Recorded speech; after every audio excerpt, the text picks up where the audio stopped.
Honors. I am Anand, and my schedule with you for the classes is like this. And today's class, as you can see, is based on Chapter 1, Introduction to Strategic Management. Uh, Chapter 1 is usually always important of whatever syllabus because it lays the foundation of what you are going to study in the subsequent chapters, and therefore it both provides a preface to your learning a particular course, as well as it introduces you to the basic concepts that are going to be used throughout the throughout your journey in the paper. So this schedule would, of course, be there with you. It is for my reference and for you to kind of figure out the areas that I'm going to touch, namely competitive strategy and strategic management process, and then implementation and control. So in this journey, we will have these companions, learning companions with us, wherein I'll be stimulating some kind of a thought processes, and I will be encouraging you to take a deep dive into certain ideas relating to strategic management, and then I'll be drawing on your extant knowledge, maybe class 12 knowledge. Very many of you would have had your commerce in your plus 2. So maybe there is an opportunity to recall the concepts from your class 12 business studies, class 11 business studies, a little bit of economics, and so on and so forth. This chapter overview, and I will be basically relying on your study material, and of course I will be interpreting it in my own way, and in the process I shall also be adding a features here and there. To elaborate the concept, to clarify the issues, and you feel free to ask the questions in the link to the question portal, and I have opened that portal in a separate machine, and I'll be able to see your questions coming in there, and I'll try and respond to them. If these fall in the momentum of the class today, today itself, right now, right there, or maybe I will defer taking up those questions maybe subsequently or later on. So welcome to the world of strategic management.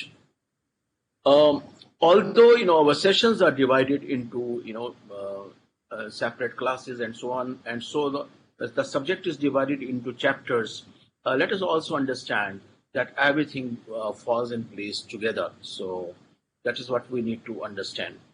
How do we begin? I mean to say, as you can see at the outset, the discipline of strategic management is relatively recent in the management lexicon, in the management literature, and if you think of the earlier businesses, they had very short span of time, to focus, and at the most they will draw their annual budgets of revenue and expenditure, and maybe even capex. And as the environment started, falling stable, and this is the story largely after World War II.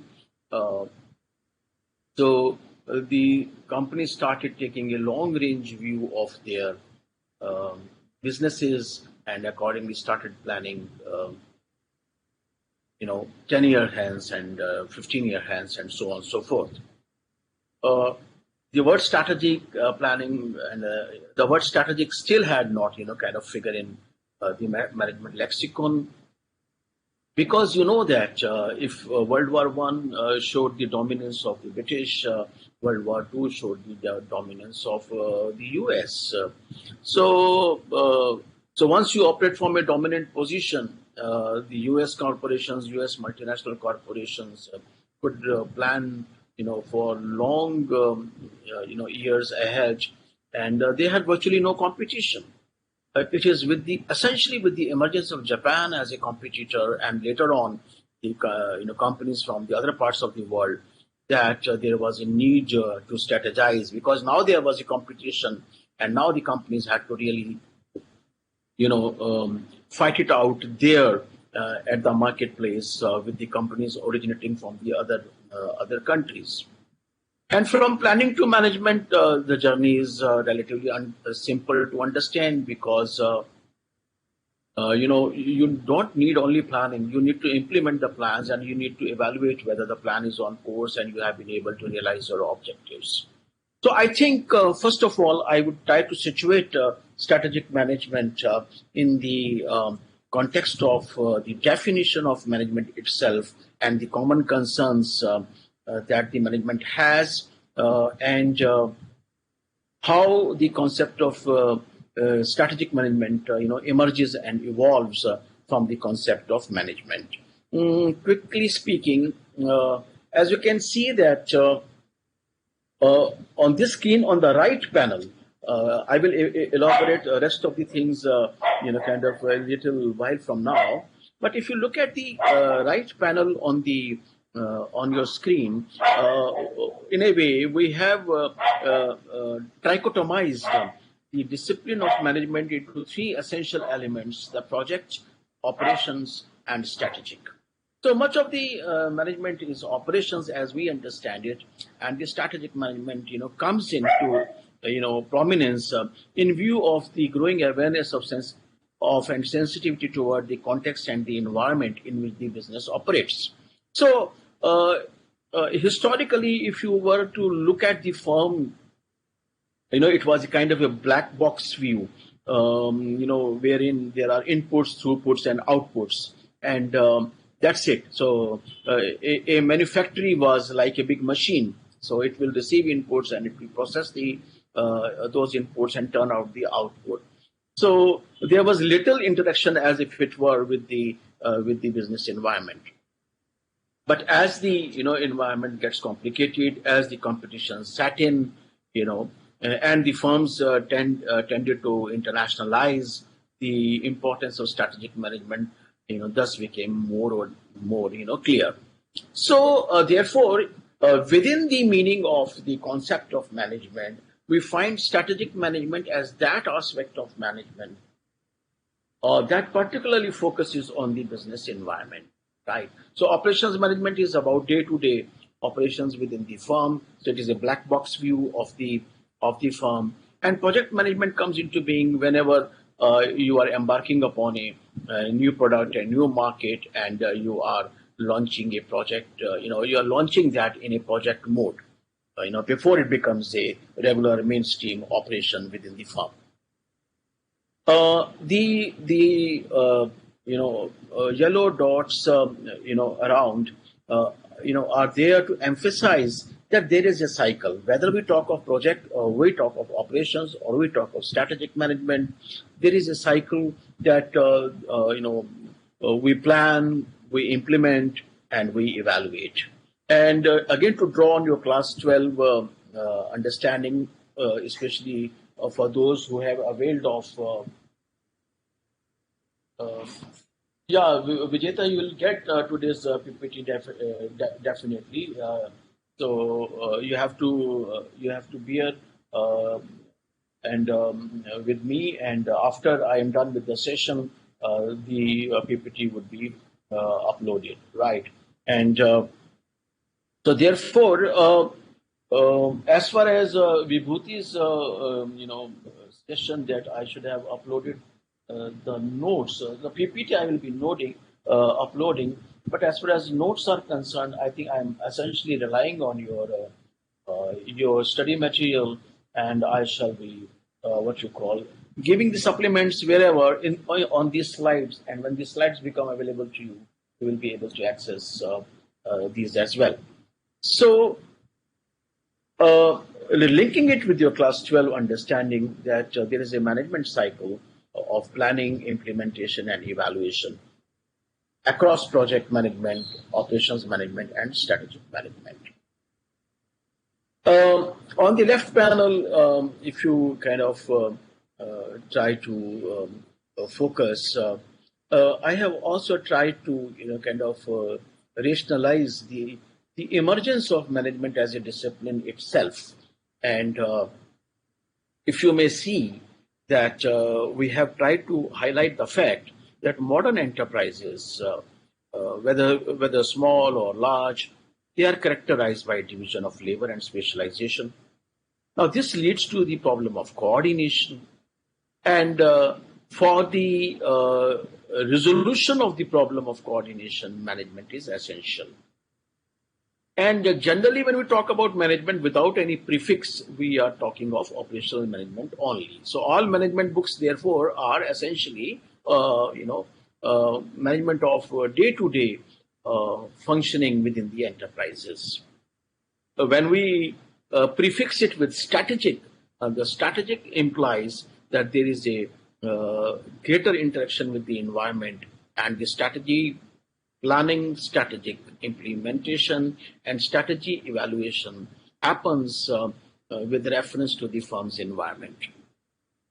So, and if you care to look at this slide carefully, I have rationalized the emergence of strategic management from management per se by highlighting the fact that with the passage of time, we saw this division of labor and specialization taking international dimensions. And as you can see, different parts are manufactured in different countries, and they are assembled at one place and they are marketed to other countries. So there is an international division of labor that has resulted into the complexity of the environment. And with the proliferation of manufacturing activity, the environmental sustainability issues have come, and climate change have become relevant, and therefore there is a growing awareness of sensitivity towards the social environment and to the political environment and to the ecological environment, and that's where the competition, the strategic management comes in. Internally speaking, as the enterprises started, competing with the other enterprises, other firms, and out of the ambition and aspiration of the CEOs, the firms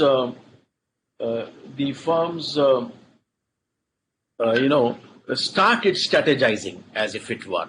So I hope with this slide, as the foci of our attention, we are able to situate strategic management in the overall discipline of management, and also understand the historical evolution of the subject with the very basic understanding of why management itself emerged as a discipline. So this slide, together with my introductory comments upon the emergence of strategic management, from very short-term budgeting to long-range planning, should be clear. If there are any issues, I would be very happy to address to the queries in this regard. And I am aware that the queries will take a while to appear on my screen. So in the meantime, I'll continue with the discussion as if it were. So in terms of the association of this subject with because the first and the foremost element, as you can see, is business policy in your syllabus, and often a question arises even in the exams. It is asked as to what is the difference or what is the relationship between business policy and strategy. So I am trying to address this issue in the background or in the context of again class 12 business studies basics, wherein Mansha talks about, can we make strategic decisions for short term in nature? Now the terminology changes, and generally, whenever you talk about strategic, decisions, your horizon is long, and but when the strategy evolves with respect to the changing business environment, then maybe at times, your time horizon becomes shortened. And let us also understand this time horizon we have defined arbitrarily in terms of number of years. At times, and those, because you have studied business, financial accounting, you know that the going concern concept, presumes the unending life of the entity, and therefore, and even the fixed assets and the current assets dichotomy is based upon, the annual, the accounting period, kind of annual accounting period basis. But in fact, this is again an arbitrary, because accounting period, for example, for the companies that are into biotechnology, these have to be, and the working capital cycle and the business cycles are rather narrow. Although we keep using that state jacket formulation of 1 year accounting period as reference. So short term and long term is a relative concept. So therefore, you need to understand that usually when we describe strategy, we define it as a long-term plan, usually. So that usual is important, right? So somebody has asked me whether difference between strategic planning and strategic management. I have already clarified that management will include not only planning but also implementation and evaluation and control. So I hope this is settled forever. And then I hope I am audible, because there are a couple of requests asking me to enhance my volume. So I would like to ascertain from you whether I am audible adequately at your end. So please type in yes to assure me that I am audible adequately. Okay. Now, with reference to your class 12, business studies, as you can see that in the types of plan, you have single-use plans and standing plans.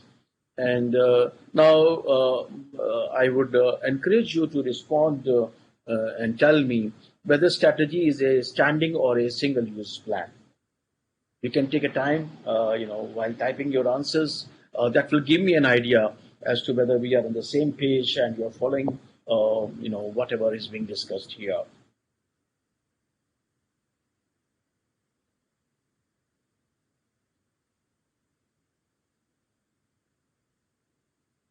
Okay, as the answers come in, I will wait for the answers to come in, and before I respond to your your understanding.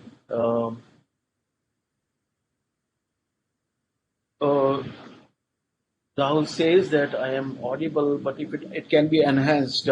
Controls, if you can somehow enhance the volume of the voice, that will be great, because there are student queries with respect to the possibility of enhancement of volume. Okay. Now, secondly, I hope to receive your responses on the query whether you will consider strategy as a single or use or a standing plan. And this leads to the second question, whether there is really a difference between strategy and business policy, to the extent both can be treated as standing plans. So there's a little bit of a trick involved, or semantics involved, and we need to clarify this issue. I have developed a special dichotomy table for you so that this issue is settled. At least from understanding point of view. Mind you, this debate is long-standing, business policy and strategy. So yet I have tried to encapsulate it within one table. And before I elaborate the table, the conclusion in the red letters is important because some people say business policy is the old name of strategic management and strategic management is a new name of business policy. So this is how people have tried to reconcile the differences between the usage. So it is more a matter of usage. However, for the sake of dichotomy, for the sake of clarity in differences, I have used what you call four criteria: focus, orientation, emphasis, and scope. And in terms of the focus, I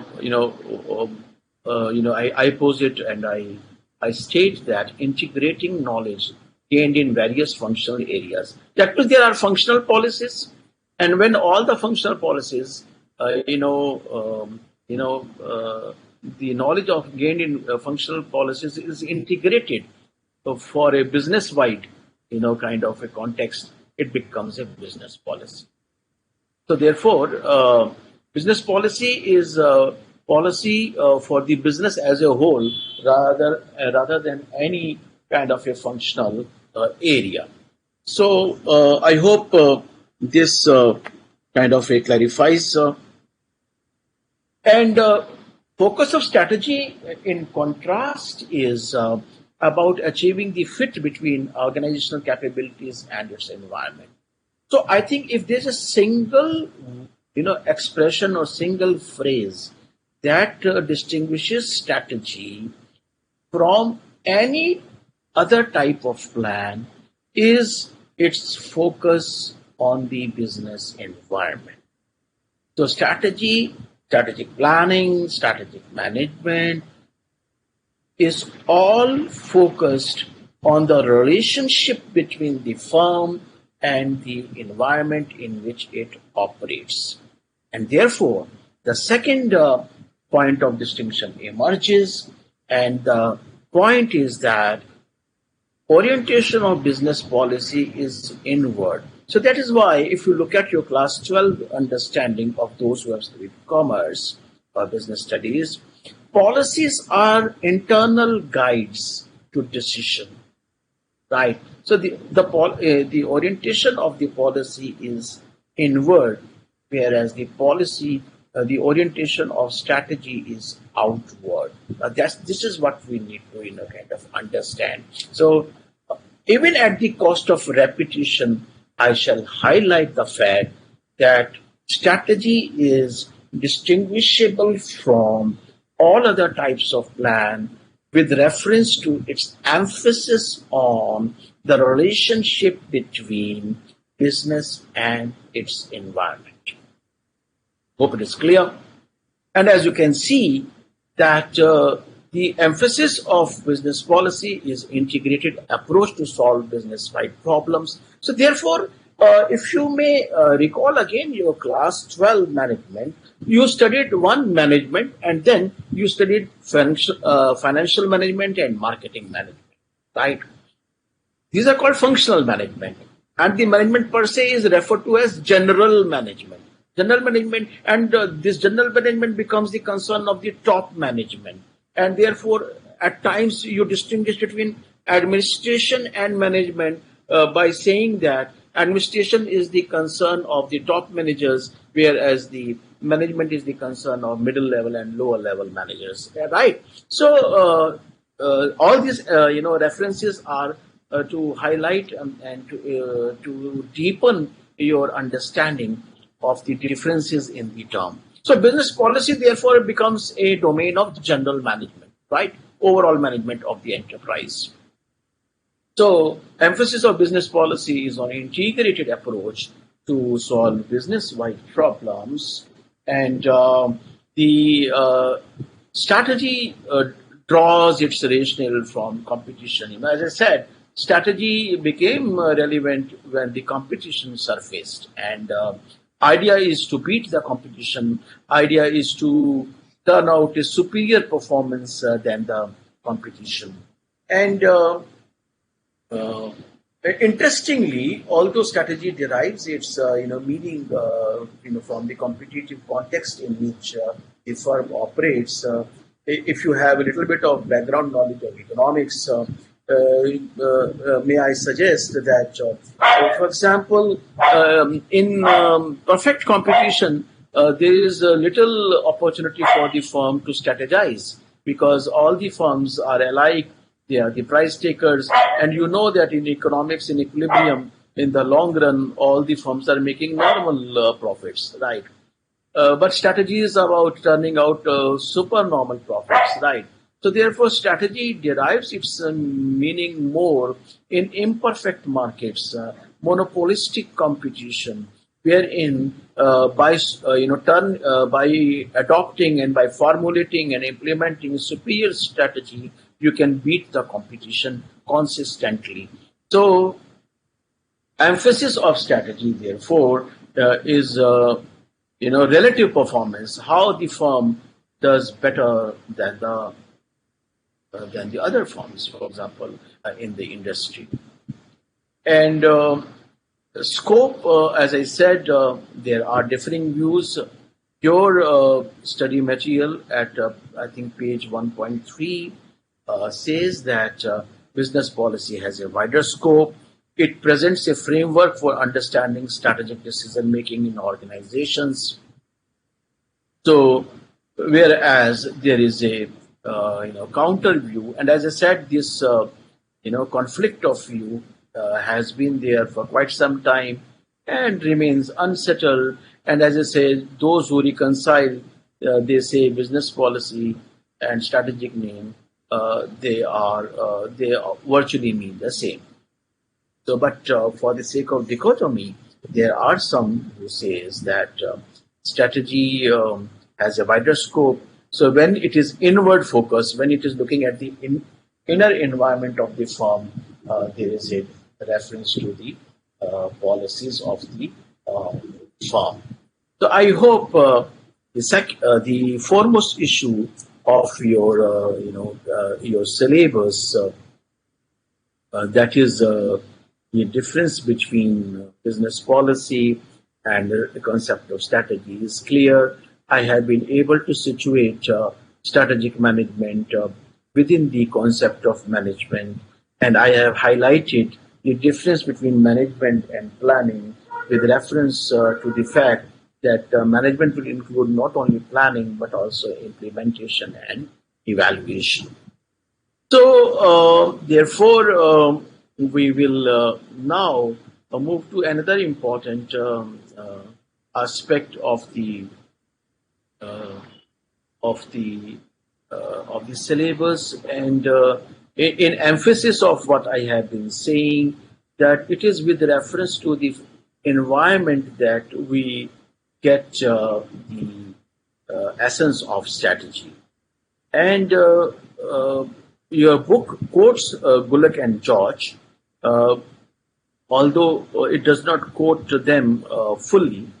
The definition that I have put on the screen is the complete definition of strategy given by Gulick and George, and they define strategy as a unified, comprehensive, integrated plan.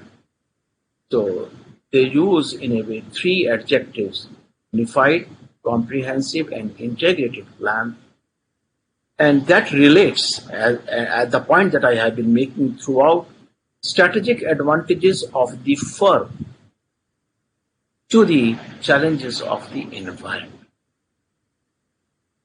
Another good thing that the authors do is that they emphasize strategy is needed not for its own sake, but for the sake of attaining the objectives of the enterprise. And these objectives can be achieved only through proper execution. A good plan, if not executed well, will not yield you anything. So therefore, uh,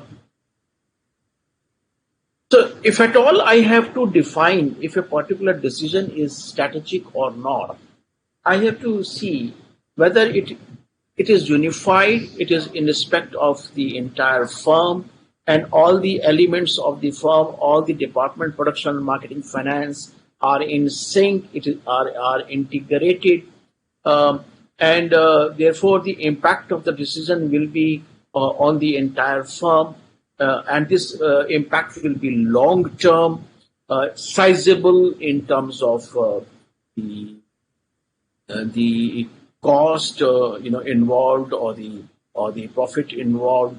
So then only we will be able to distinguish a decision from being operational to being strategic. Now, for example, if I were to lower the price or offer a discount, to enhance my sale. Now, this is an operational decision. This is not a strategic decision. It does not alter the product and market configuration of the firm. It does not impact its long-term future, right? So it does not change, for example, the business definition. So therefore, in order to supplement the definition by Bullock and George, I have brought in the definition given by Whelan and Hunger, and this input from Whelan and Hunger further kind of clarifies us and enables us to discriminate between strategic decisions from non-strategic operational decisions, right? So strategic decisions are infrequent and non-recurring, right? They do not occur on day-to-day basis. They take place once, and the strategic choice once made, impacts your next, 5 year, 10 years, future of the firm. Of course, it becomes a limitation also, because once you lock in for such a long period of time, your flexibility is gone, and therefore your material rightfully talks not only in terms of the importance of the firm, but of strategic management, but also its limitations. So we have to understand that strategy limits our strategy once chosen, once implemented, it limits our flexibility. So it requires irreversible commitments, large commitments. It involves. So it's a huge investment and for long term.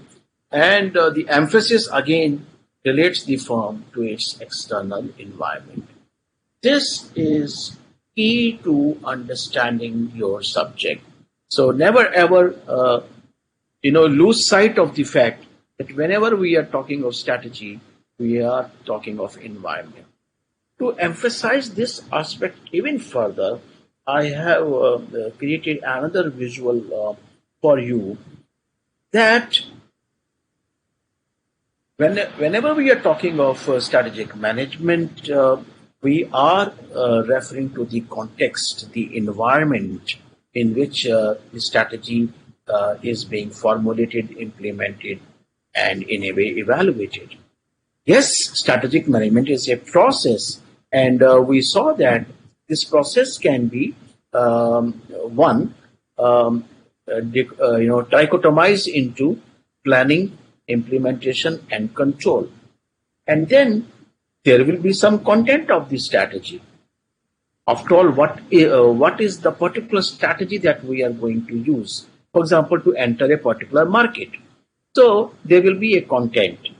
So also please try and internalize in subsequent chapters a broader discussion of the context, but I will be elaborating the meaning of context or meaning of environment of strategy a little more, so that it becomes even more, even clearer, and also with reference to the content of strategic management too.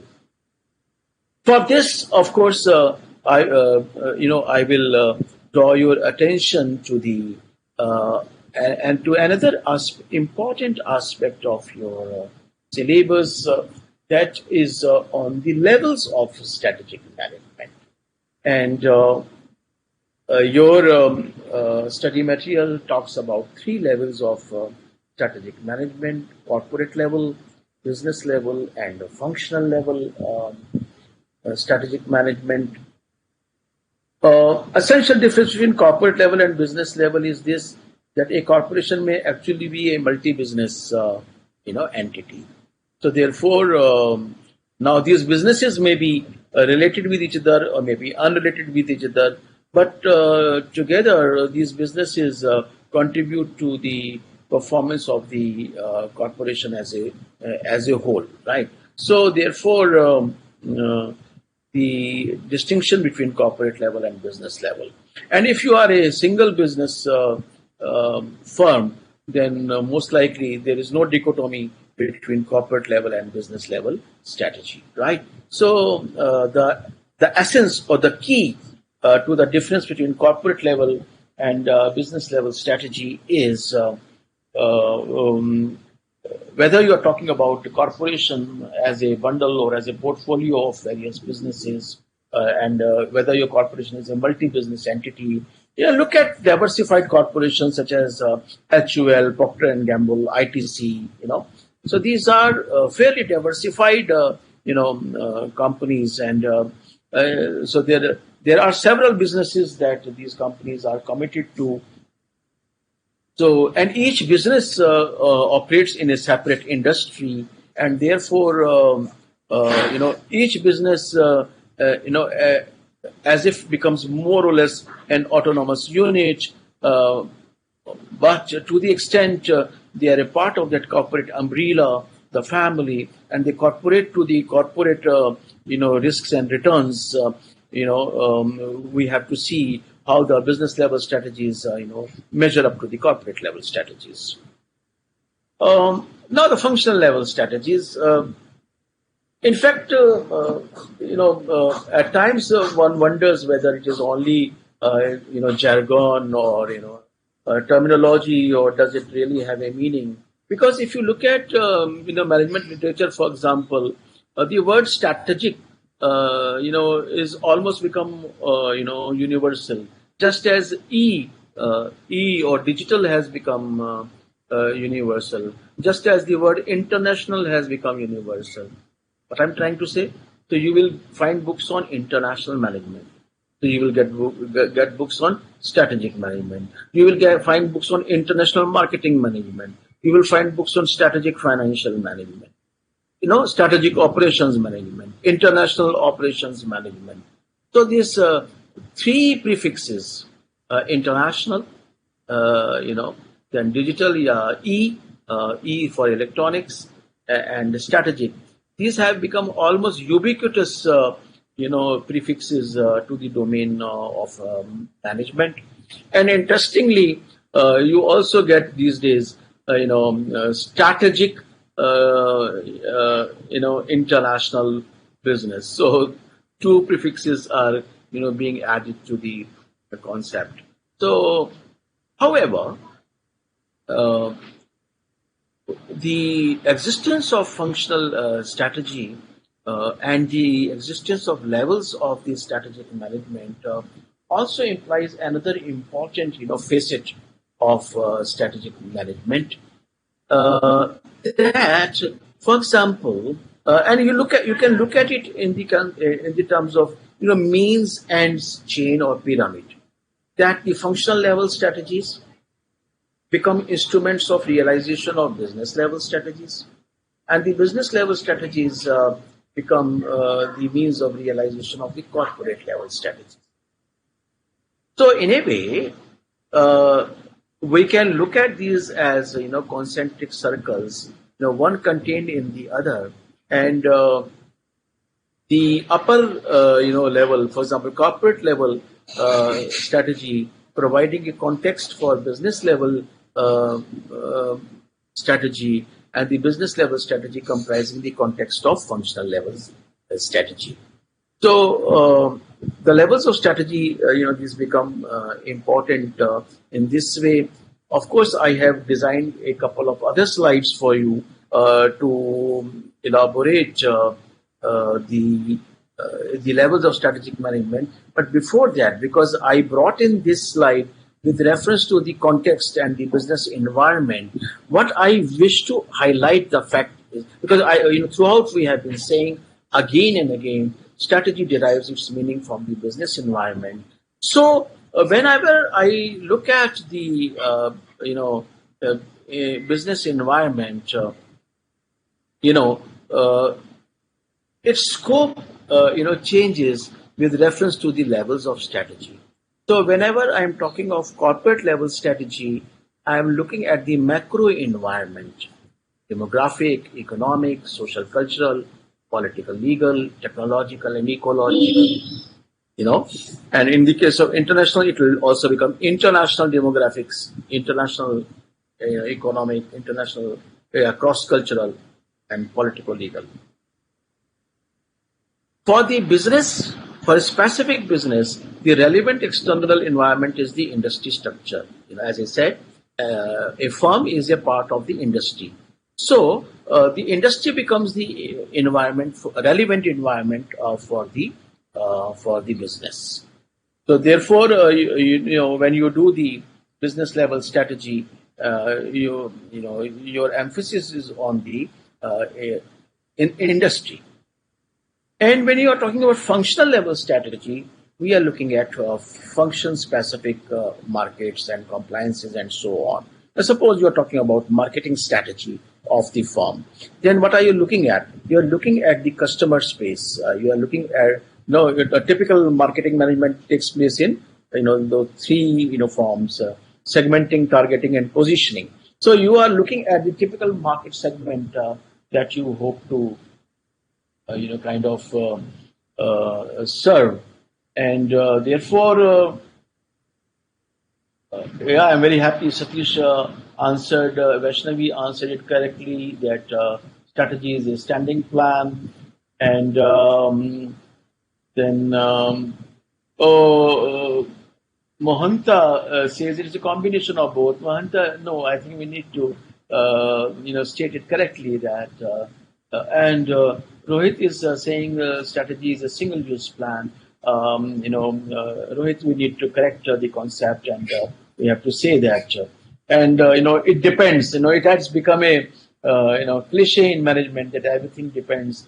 But I think for the sake of purity of the definitions, let us be clear on the dichotomy of standing and the single-use plan. Mansha talks about the recent cases of business organizations and, to impart definitely we will be. Chinmay asked me what does semantics? Semantics is the meaning. So the difference between strategy and policy, single use and durable use plan. Okay. Examples and, definitely. Who are responsible for formulating and developing strategies? Yes, that also. So far the concept linkages I've been talking about, and the emphasis on business environment. Now, in terms of how do we kind of look at this, from the lens of a practitioner, you are aware that Facebook has invested heavily into geo platforms, right? So now, of course, the question is this investment or this decision of Facebook, whether it is a strategic decision or an operational decision. Would you like to take a call? Whether would you like to say whether Facebook the decision for picking up the biggest minority share in geo platforms is a strategic decision or a operational decision?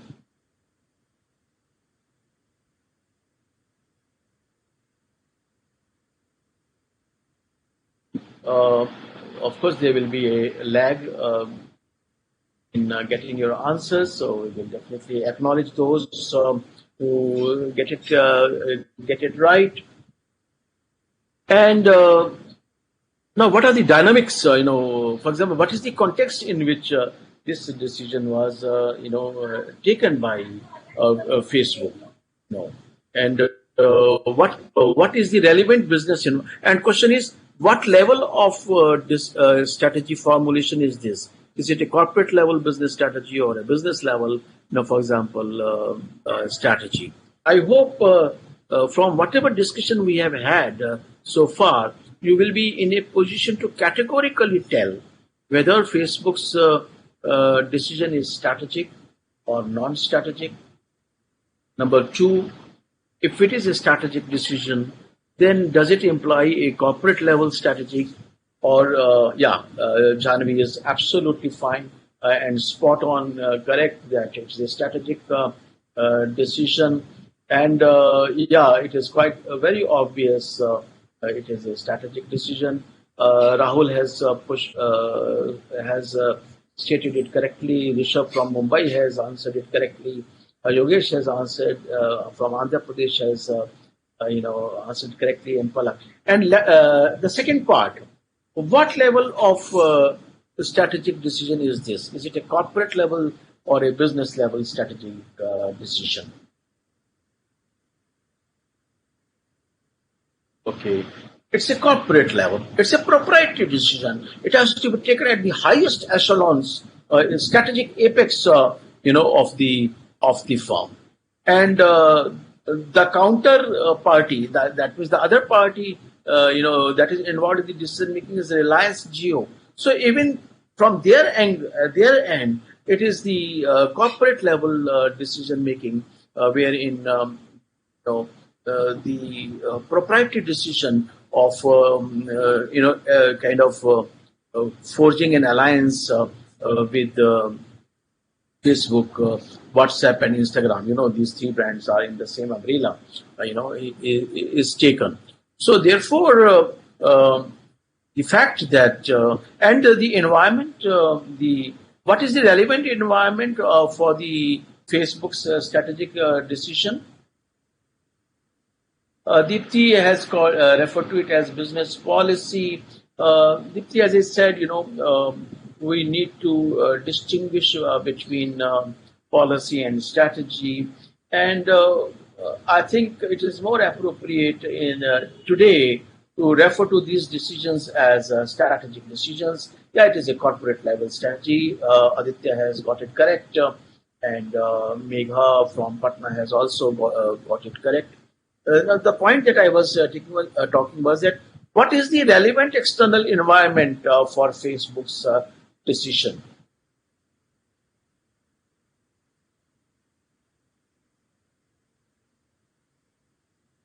Facebook has invested into Jio. So what is the relevant external environment for Facebook?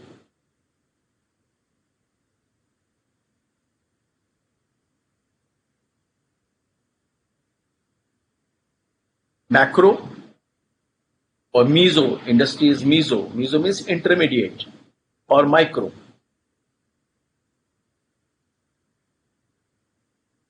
Yeah, again, it will take a while for the answers to come in, but you will appreciate that Facebook decision is taken with reference to the. In fact, in international business, the environment becomes, even more complicated. Home country, that is the country where the headquarters of the firm are. Home country environment becomes important. Host country, where the investment is destined, that becomes important. And the international level institutional mechanism and international, for example, WTO becomes important because it is an investment, right? UNCTAD becomes important because this is where FDI is FDI data is compiled and monitored. So I hope with this one example of Facebook picking up a share in geo platforms, very many things become kind of obvious. In fact, it will be my endeavor to keep coming back to this example of Facebook investment, in a recurring fashion, to discuss the various aspects of strategy as I take it. So. Um,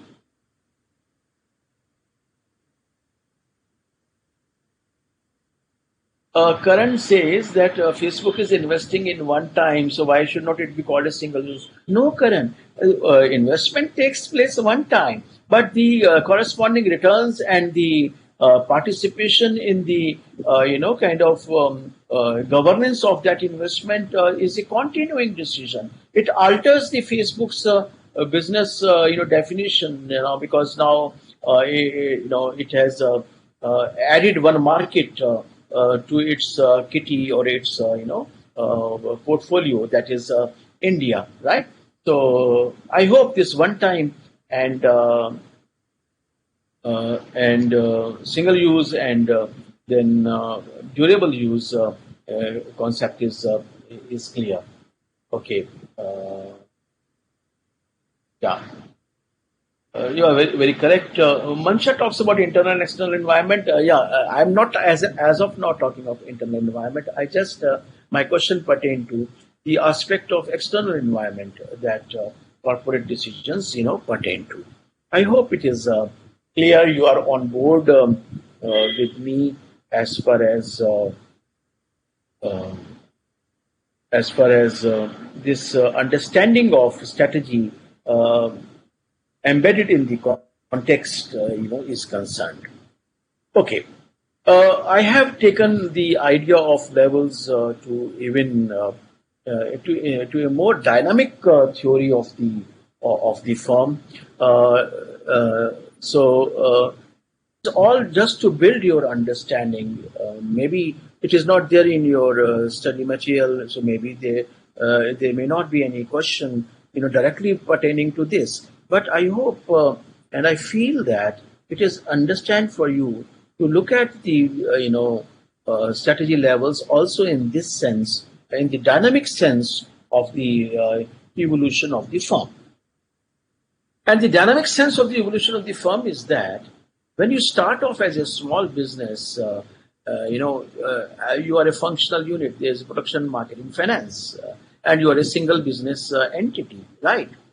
And as you grow and more so at diversification, the business level, new businesses and the business level strategy, comes into, interplay. And as a company now, or as a portfolio of businesses, you have to balance, the returns and risk. If you have done some paper on security analysis and management, you know that how the individual securities may be configured into a portfolio to enhance overall return and to reduce overall risk. So you go from business to the corporate level strategy formulation. And corporations, are today networks. In a way, Facebook has been expanding, is following this network strategy by collaborating with the communication services provider, or in different parts of the world, because their product rides on the communication networks, and there's a synergy between the two, because Facebook as a social networking medium, together with WhatsApp and Instagram, when they ride on the communication networks, they become one formidable advertising spaces, and also they enable emergence of what you call app-based businesses, and in fact, the pact between Facebook. Nagendra says unable to understand. And please put your specific query so that I may be able to respond to your query, specific query. So Facebook's investment into WhatsApp is also driven by the into Geo is also driven by the fact that the GeoMart is coming, and the Facebook will be able to connect the over 60 million 60 million micro, small, and medium enterprises, and help them, build their businesses. So, and therefore, continuing with the same argument of the life cycle, we can look at strategies and strategy formulation as entry, growth, retrenchment, and turnaround strategies over the life cycle of the firm. So, what one is trying to say? Strategy is a business plan that relates the firm to its environment. The dimensions of the environment that will become relevant, from the point of view of the firm, will depend upon the level at which the strategy is formulated, that is, whether it is a functional level or a business level or a corporate level strategy. And this whole idea of strategy at different levels of management is linked to the idea of evolution of the firm over a period of time, from a single business functional structure to a network structure. And therefore, we can look at the levels of strategy both in a static sense as well as in the dynamic sense of the term. Okay, Christian says decrease my speed. Okay, I need to at a easy pace. Okay, so it is good that you keep giving me feedback, because I can calibrate my interaction with you on this. To read, therefore, moot point is strategy context varies with the level of strategy.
Sorry for the interruption. It seems like internet connection got snapped.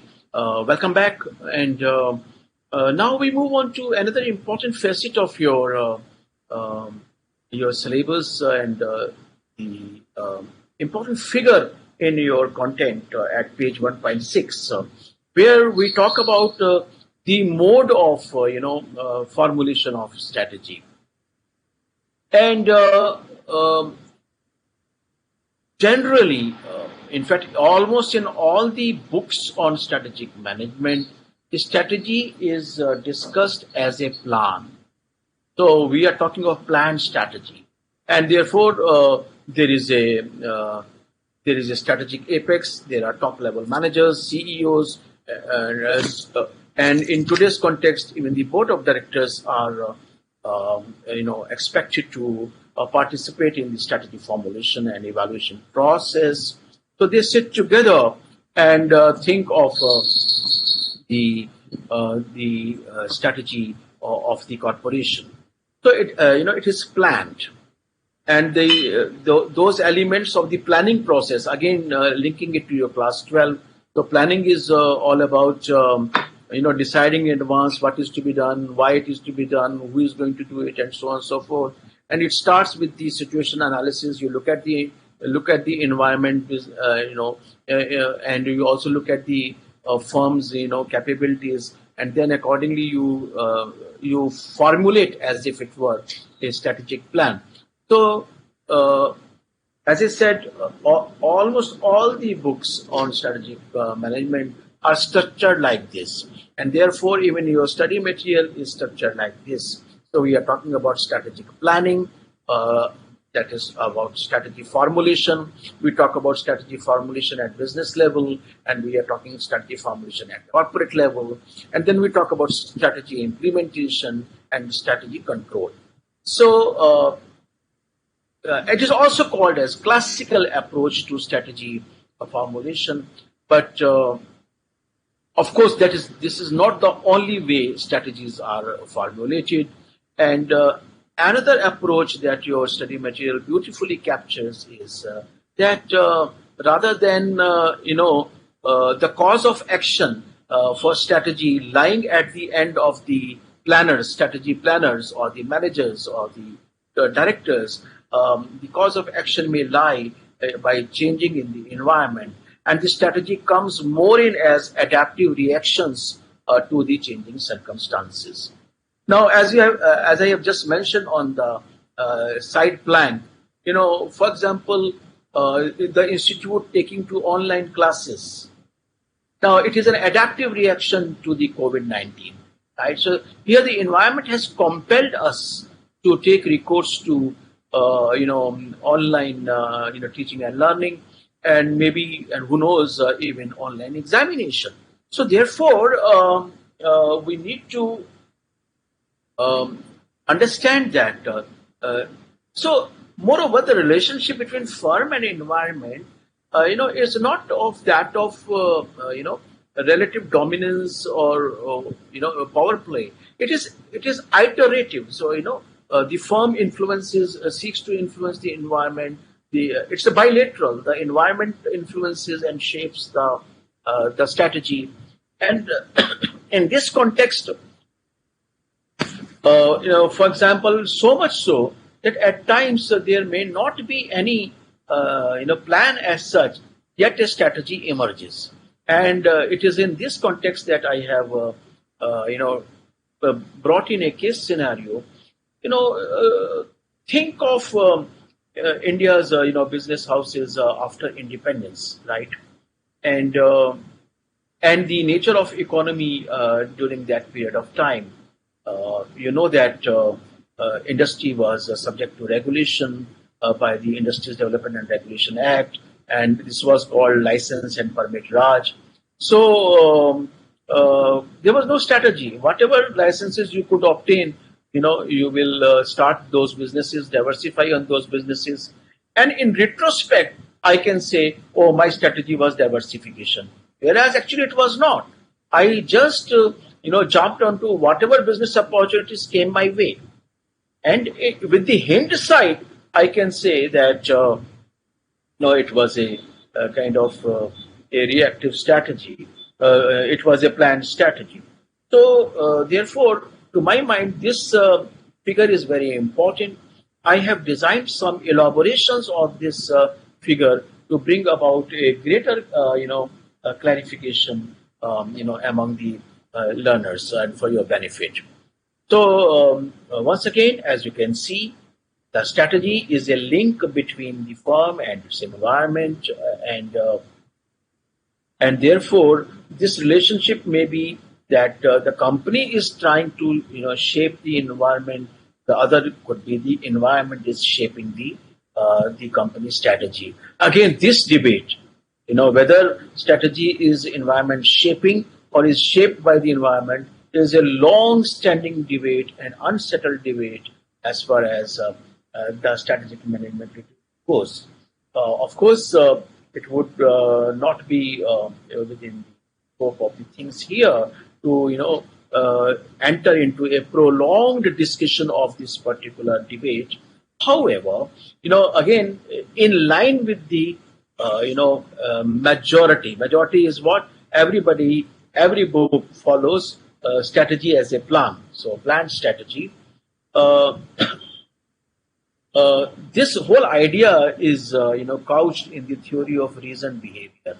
That means strategy is the intentionality of the firm. So strategy represents the intentionality of the firm. So strategy is a type of behavior which is intentional rather than a reflex, for example, or rather than reactive or adaptive. Though we may not have time here to relate it to the theory of human behavior. However, you understand that our behavior is partly reflex, partly motivated, and partly intentional, right? So strategy falls within the domain of intentional behavior. So, as I said, many times my intentionalities are, as if,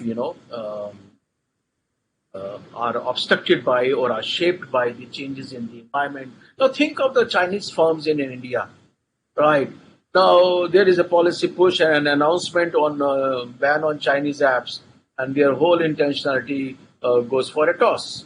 So here the strategy becomes imposed on the firm, and the apps that have been banned, they will have to now think in terms of their alternatives of recouping their investment or redirecting their investments elsewhere, and salvaging their loss of market in India, right? So strategy may be imposed on us rather than be a manifestation of our intentionality. That is the point that I wanted to highlight as an elaboration of the the material in your text. And even deeper, so whether I will be shaping the strategy or I will be adaptive, actually will depend upon the nature of environment. The nature of environment in this figure is three-dimensional. Predictability, unpredictability. On the y-axis, you can see the predictability. So when the environment is highly predictable, yani ki it is lowly unpredictable, what I can do is I can follow a long-term strategy. I can follow a strategy to influence to achieve my business objectives. But if environment is unpredictable, I have no choice but to adapt it, right? So I have to respond to this. One dimension is predictability of the environment. The other is the malleability, whether I can influence the environment, right?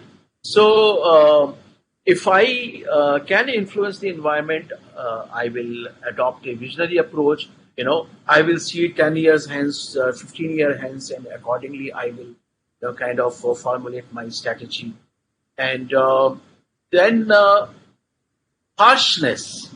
So, the example of COVID-19 that I gave just now, is more on, this, sudden change in the harshness of the business environment, which has resulted in the educational institutions taking to online teaching, and China thinking in terms of alternative avenues for its its business. Okay, Mansha argues that the reactive strategies encourage innovative thinking. Yeah, because when the environment changes, you kind of have to find out ways. Now, for example, our prime minister's trust on getting vocal for local. Now, because of this pandemic, the global logistics have taken a kind of a backseat. Probably here is an opportunity for the local businesses to kind of emerge and thrive, and given the fact that the restrictions on logistics have made it necessary for the people to buy their products from the local sellers, might actually provide this. Of course, there's a political dimension to this vocal to local also, and it is contrary to the logic of globalization, some people argue. But then, whatever it is, so there is an opportunity for the firm to innovate, to think of newer ways. The least that the companies today are doing is they are advertising that they are made in India. So they are trying to create and generate that kind of trust among the customers that they are Indian corporations, right? Even many multinational corporations have taken an Indian avatar, and in their products have taken an Indian avatar.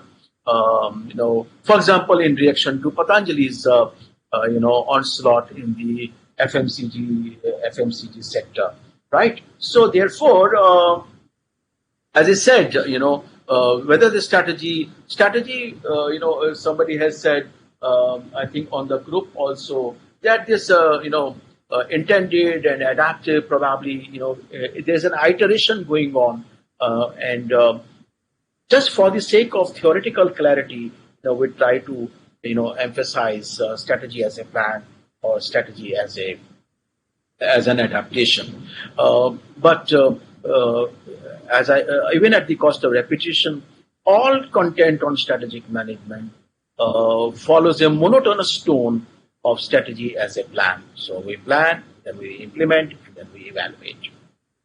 And this is, to my mind, a very, kind of a very evocative, kind of a figure that highlights the fact that the relationship between the firm and environment and definition of strategy, therefore, whether it is environment shaping or shaped by the environment, will depend upon the predictability, malleability, and harshness of the environment.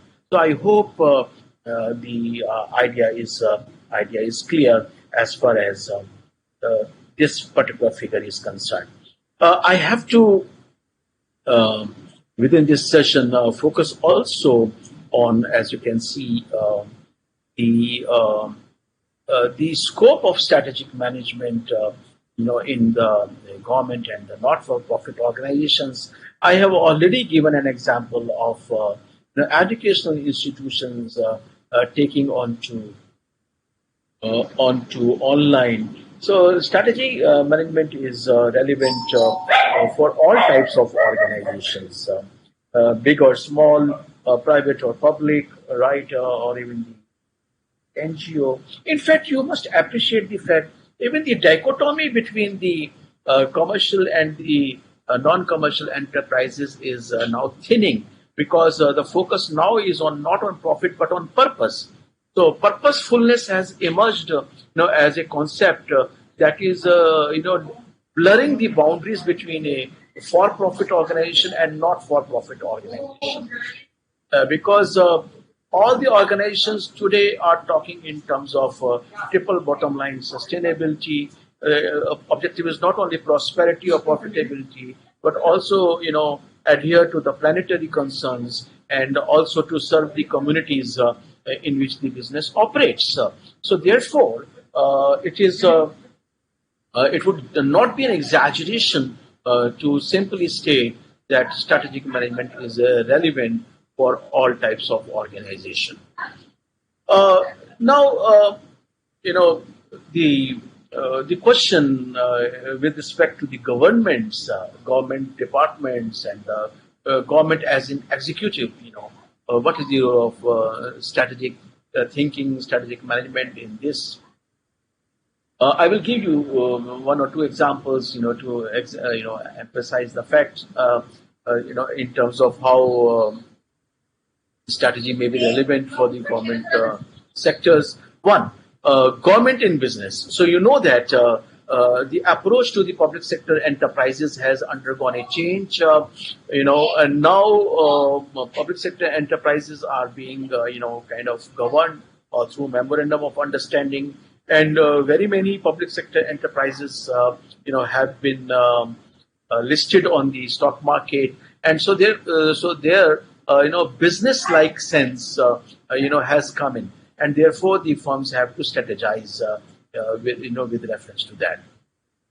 So if you are in the energy sector, you know that Reliance is there, and now ONGC has to take a call in terms of how it focuses, how it defends its position, and how it conducts its business. So the strategic management has become relevant for the government businesses. That's one dimension. At the higher level, look at Ministry of Commerce. For example, you might ask, what is the relevance of strategic management for the Ministry of Commerce? Now, Ministry of Commerce is responsible for expanding India's trade potential, trade and investment potential, right? So, what does Ministry of Commerce do?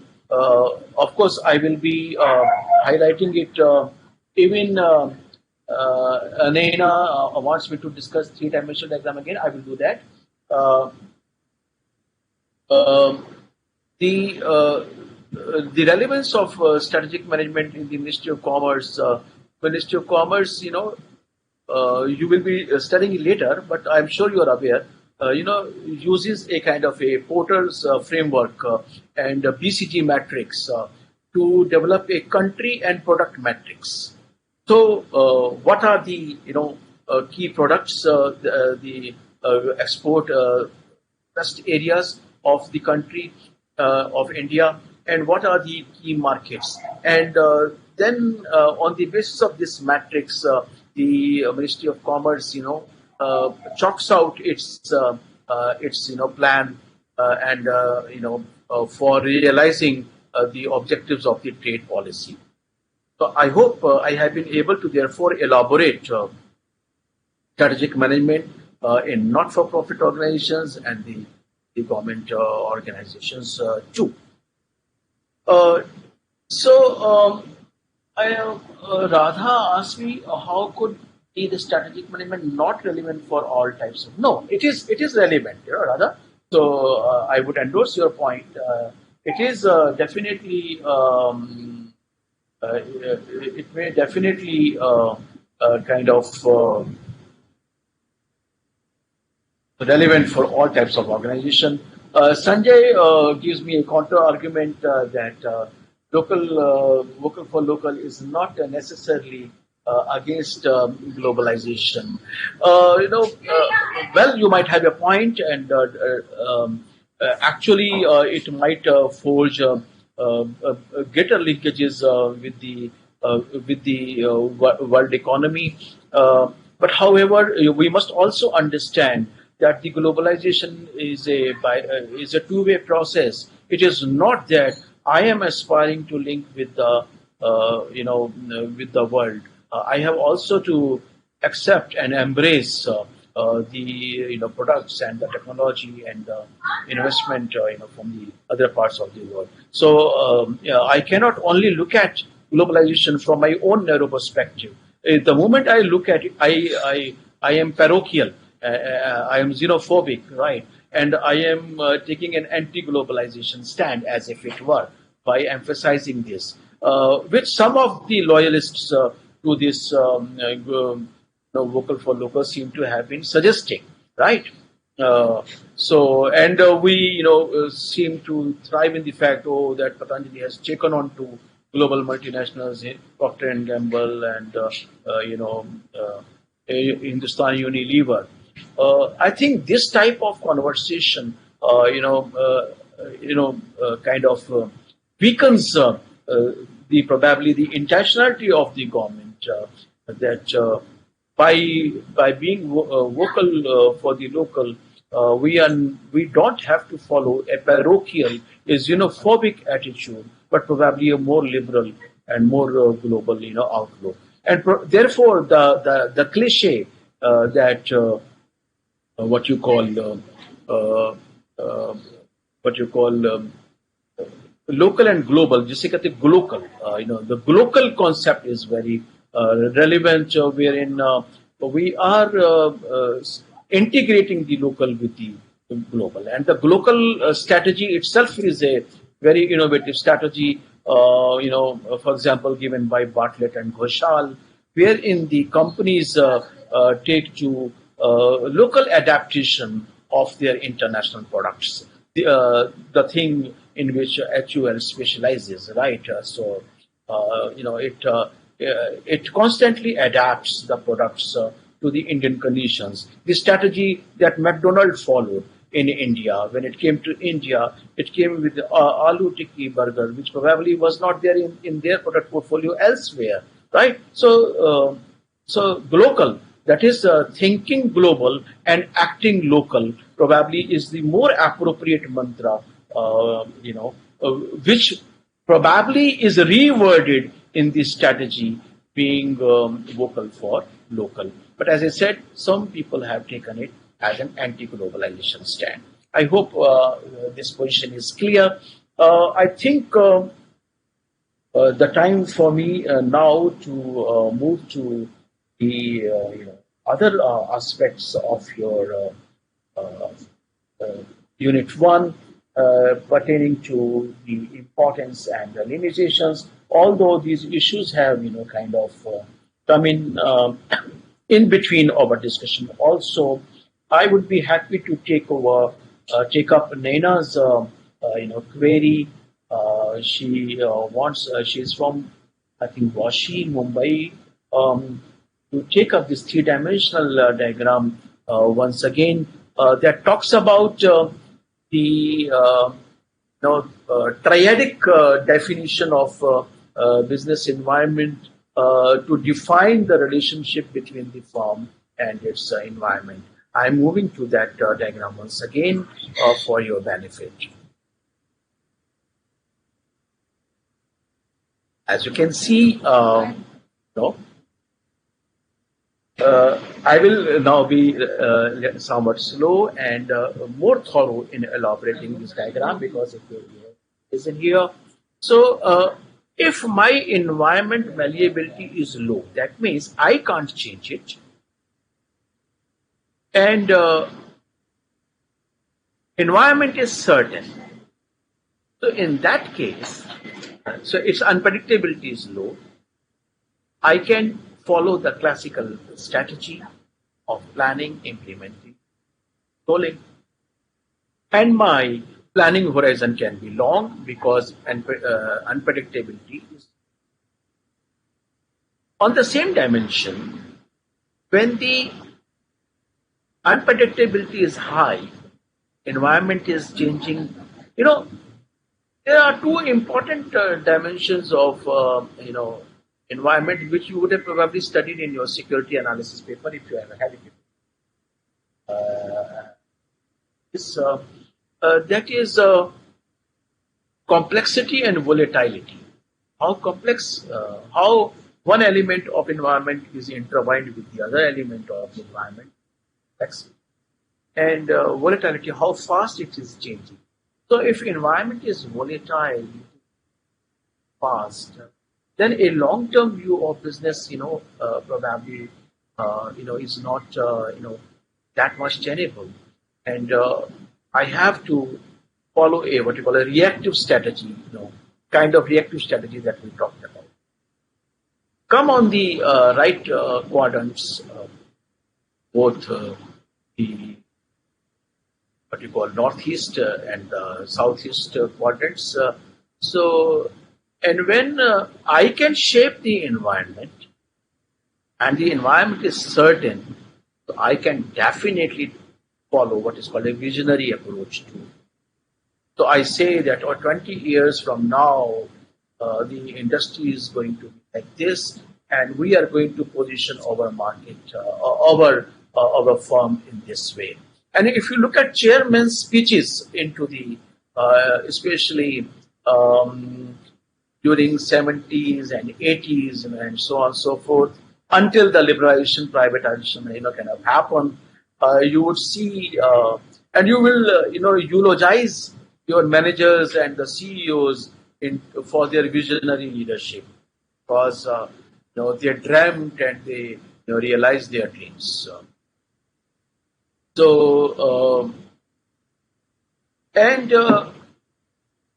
If I'm still, if the environment is volatile, but yet I feel powerful enough because I have the resource base.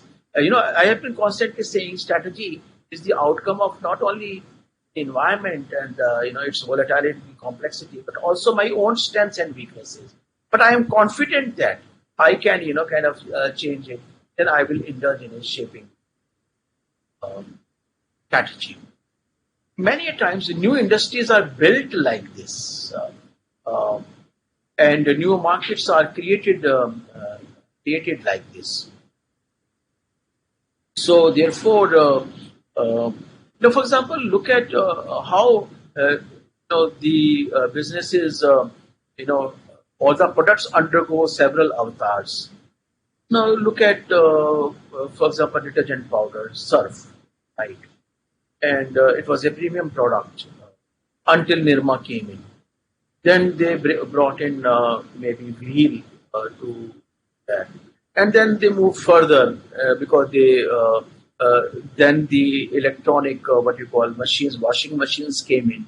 Then they came with the Surf, axolomatic or what for machines, and then Nirma kind of was rendered a inferior product, but then the Nirma comes in with the new avatar for the washing machine.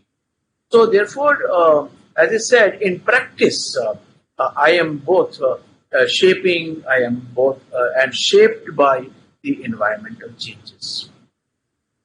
Of course, when the harshness is very high, then survival is the name of the game. Day-to-day survival is the name of it. And amidst COVID, we have seen MSMEs, etc., are really struggling for their survival. So therefore, Satish tells that while you are observing this presentation or participating in this, you are able to understand it better. But how to go about reading, definitely, you can derive your tips from what I have done here. If you look at this presentation in totality, actually, I have not done much. I have just taken cues from your study material. For example, I have taken this figure, and then I have definitely taken the overview of the thing, and then I have the two important figures. Just these two figures I have used, but of course I have applied a little bit of my own experience and perspectives, to highlight and to elaborate these ideas.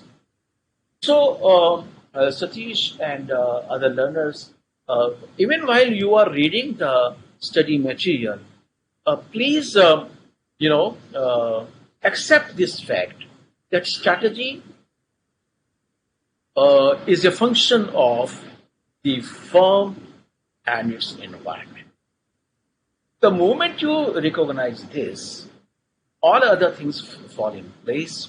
For example, when you talk about the levels of strategy, then your question will arise, okay, at the corporate level, what is the relevant business environment? At the business level, what is the relevant business environment? And what are the firm characteristics that will become relevant. So there I created the table that you can see on your screens now. So, every book has a soul, and a spirit apart from the text, the letter and spirit as they call it. So, letter is there written in the text. You just capture the spirit of the lesson and then try to do it on your own way. Draw these figures, draw these mind maps, yourselves. That will help you, kind of internalizing the content, right? And as you read the text, you will realize that we can really compress the the whole strategic management. For example, I can use just this figure and teach the entire strategic management. Is it not? So, once you have familiarized yourself. So first reading has to be for familiarizing yourself with the content. And what you have to, what you can do is simultaneously take a notebook and pencil, and then write down the subtopics, within each unit. Sit back, reflect upon the linkages between the subtopics, right? So, therefore, and as I said, construct your own learning. Constructivist approach. So you are the constructors of your own learning. We are here to facilitate. Whatever issues you come across, whatever semantics, whatever concepts you are not able to understand, please write back to us, and we will be very happy. Mansha, highlights the fact that she applies the Darwinian theory to the strategy formulation, and brings out the fact that the firms that adapt themselves to the environment they do well. Somebody asked me proactive and the shaping strategies. You see, Apple, for example, they have radicalized, for example, the phone, mobile phone, and the computers, laptop, kind of market, and it is they, who call the shots, in terms of, and their products are so outstanding, are so much proactive in terms of, their features that people, kind of crave for Apple products. So, therefore, the shaping strategies. So, and remember when Steve Jobs, came with the idea of personal computers at the IBM, he was ridiculed. They say, "Oh, computers are only supercomputers. What will an individual do with the computer?"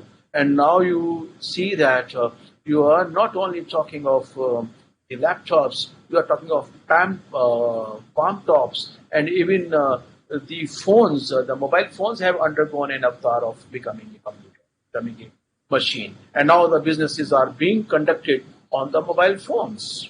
And that's where, again, the investment of Facebook in Reliance platforms becomes very important, because we are going to see WhatsApp becoming a business platform, right? And so you will be able to place your orders through WhatsApp and monitor delivery, so forth.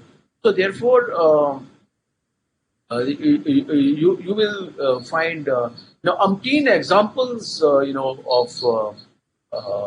proactive strategies. Introduction of mobile phones in India itself is a classical example of proactive strategy by Airtel. And interestingly, when Airtel did a market survey to find out whether the market will receive the mobile phony, the reports were very discouraging. Yet, the Airtel CEO, went ahead with his gut feeling and rest is history. Now you know that the mobile phone penetration has far overtaken in the landline. In fact, landline has become the thing of the past now. So therefore, strategy can take a proactive of that. Okay, now on to the now, how do we derive the merits and limitations of a particular concept or particular? We derive the merits and limitations from its features, and by now it should be clear when we define strategy as some, strategic decision as something which is irrevocable, which requires a huge investment. That becomes a limitation in the sense that should the business environment turn hostile suddenly, then so much of investment will go down the drain. So therefore, I mean to say, we need to kind of understand that the strategy, in as much as it engenders rigidity in the organization, because it is a long-term plan. You have committed lots of resources, right? And you have introduced organization-wide change to implement the strategy. Now, how will you kind of turn the corporate giant when the environment changes? So some people therefore say that the strategy planning may not be much relevant when the environment is changing. In fact, I have developed a kind of a separate and special learning object for you on this that I will be showing just now, and that will give you a lot of perspective in terms of your understanding of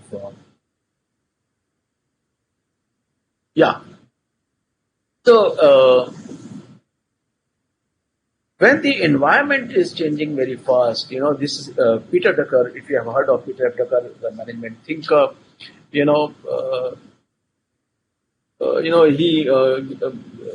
draws a beautiful analogy that a ship is sailing in the sea, right, and a ship has a compass, right, and of course the best of the compass will fail when there's a storm. You know what happened to Titanic.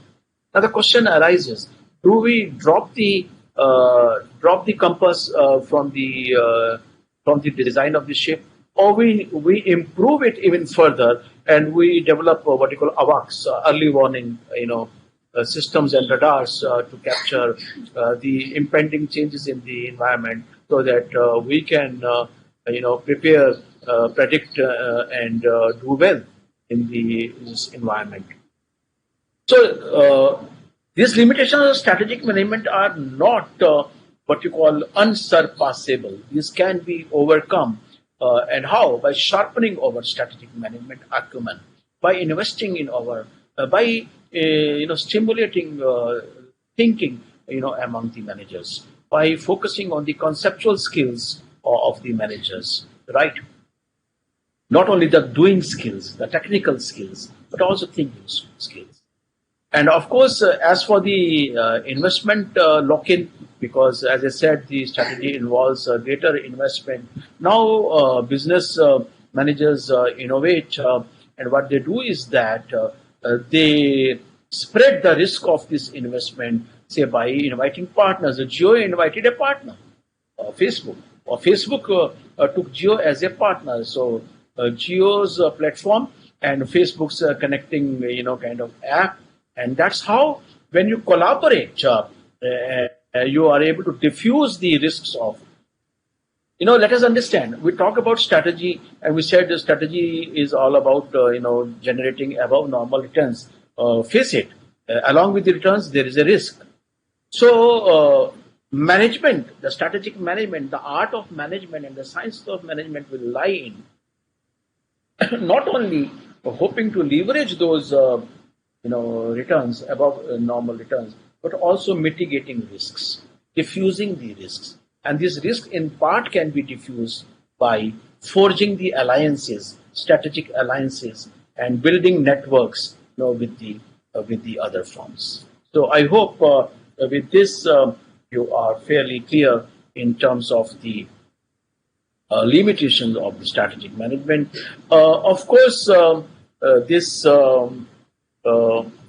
module also talks about how strategy, and from the same features can be looked at from the vantage point of view. Every planning provides a sense of direction to the firm, and so a strategic plan, in fact, the strategies are directional. They provide a direction to the firm. What new products to introduce, what new markets to kind of diversify. So it lends the concept of going concern a legitimacy, and the legitimacy lies in not doing the same things again and again, but doing the different things and diversifying, your capabilities, expanding your capabilities, and thinking in terms of surviving and thriving in the long run. So, and in as much as the strategy, is a link between the firm's strengths and weaknesses and the environment, it enables the managers to take stock of the competencies and the capabilities of the organization, and also plan ahead in terms of the dynamic capabilities and competencies that would be needed. So, because an organization is futuristic, it has to it has not only to do well today, it has to perform well in the future, and the managers have to think in terms of what kind of competencies, what kind of capabilities would be necessary for the future, and therefore the strategy management derives its importance there. Above average performance I have talked about, and along with the above average performance, I have also talked about the risks of performance, and a good strategic management, helps you take optimal, kind of a risks and balance the relationship between, returns and risk. So that the paper has been included in your, in a curriculum. The idea is that chartered accountants are not only, the account keepers of the firm, but they can play a important role in the strategic management of the firm. And in fact, therefore, you are the future chartered accountants. Therefore, you have to. Radha says there is no limitation. Yeah, limitations may be for now. They are not forever. That means limitations can be overcome through better planning, through better execution. Is it not? So no limitations are unformidable, Radha. Whether individual limitations or firm level limitations. We all have our weaknesses, but we all work on these and, get around those weaknesses. Turn these weaknesses into, our capabilities, right? What is true of individual is also true of the firm. And benefit of the firm is that, it has the ingenuity and the capabilities of so many bright people as you, right? So therefore, people enable a firm to overcome, right? If the weaknesses persist, of course, that you will perish. So, organizational survival, however, is not dependent upon individual survival. That is the key to the going concern. Individuals may come and go, but because you will be able to keep getting more energetic CEOs, more innovative kind of managers, who will kind of like Phoenix enable the firm to rise from its ashes, right? Think of Satyam, when that Satyam scandal broke,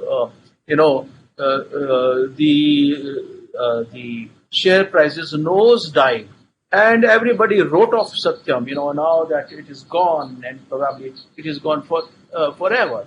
But comes in Mahindra Tech, and they take over Satyam, and now they have restored it, and they are doing jolly well. So therefore, no limitation is insurmountable, right? The conquest of the managers and the CEOs, and in fact, the joy of leading an organization lies there only. To take it from the ashes and then build it anew and build it strong, right? So when Jio came, all the existing Vodafone and Airtel were rattled, and one thought that they are gone. But see how beautifully they have tried to kind of cope with the challenge of Jio, and how their entire strategy, including their marketing and advertising strategy, has tried to deal with the this limitation, right? So therefore, it is important for us, as individuals, to understand that yes, everybody has limitations, but over a period of time, so always it is a dynamic concept. Those limitations might fade away, and I might acquire strengths that might allow me to kind of sustain. So that is what is important.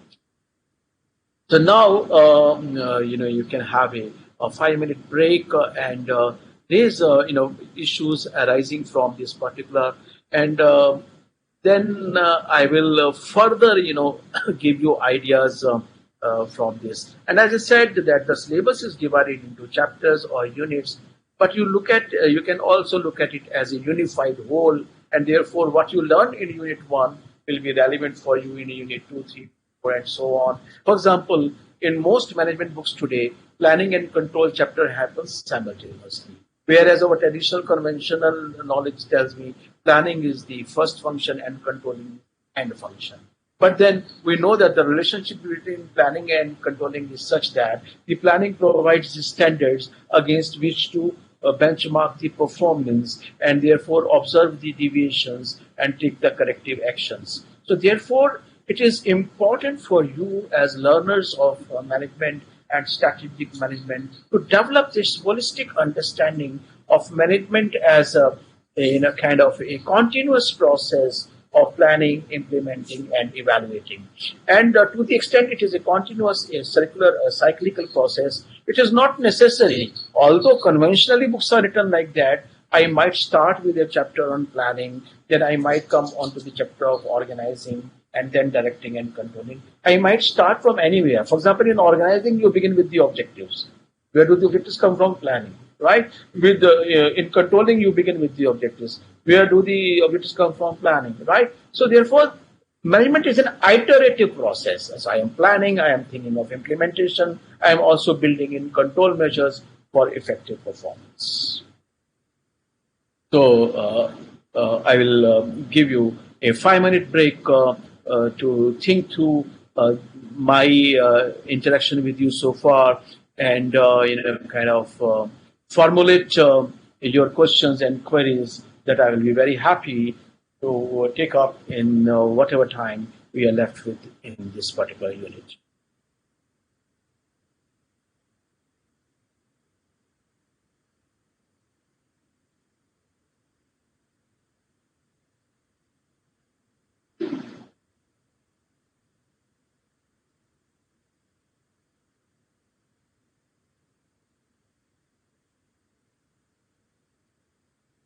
A 5 minute break for you to kind of mentally replay this presentation and raise whatever questions you wish to raise.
I don't see very many questions here, but the one question that probably I did not take, Jahnavi Agarwal writes uh,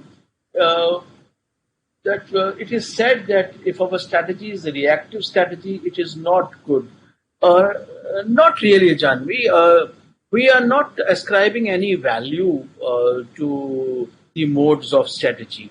That proactive strategy is always good and reactive strategy is not good. Probably what you have in mind is, if I go back to the slide of the reactive strategy. Uh, Another way of looking at is, with respect to timing of the strategy. For example, first mover advantage and late mover advantages. So, suppose, I am proactive and I am a first mover in the market. Well, I might take pride in this fact that I am a first mover, but somebody might come in, later on and will get away with most profits. So, question is now which strategy is better? So it is all relative, is it not? And both strategy have their own merits.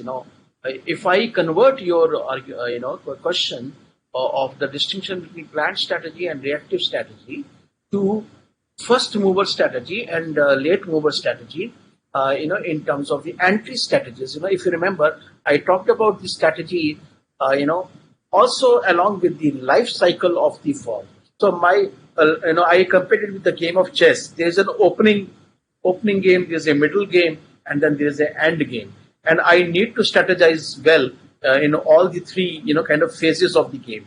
Likewise, strategy is needed in all the phases of the business enterprise, at the entry and at the growth and the stabilization, and even at the later, kind of a retrenchment strategy. So, continuing with your question, wherein, you have said that, some people argue that reactive strategy is bad. No, I would say at times reactive strategy may yield me better results. Why? Because I have observed the mistakes that the, other company did, and therefore I can avoid those mistakes and I can, kind of do better than the person who started off the first. So therefore, it is all relative. I think, I have been able to, okay, but Radha has finally asked another question. Is strategic management exhaustive of operational management and project management? Now, as I said, these dichotomies are there for conceptual clarity. Now, the moment if I formulate a strategy and my strategy is, say, for example, diversifying or introducing a new product. Now, my launching and development of a new product strategy will require a kind of a project management, is it not? Or if I am entering a new market and I'm setting up a subsidiary there or a factory there, it will require a project management. And once it is set up, it will also require day-to-day operations. So you wish to call kind of strategic management as exhaustive of all, I would say you are most welcome. So, but as I said, the dichotomies, the differences between these terms are essentially with reference to one, the ongoing and longevity, and also reference to the environment. As I said, operations management very much internal, black box view of the firm, and whereas strategic management is an open system view of the firm, wherein the firm is interacting with the environment. At times it is reactive, at times it is proactive, and so on and so forth.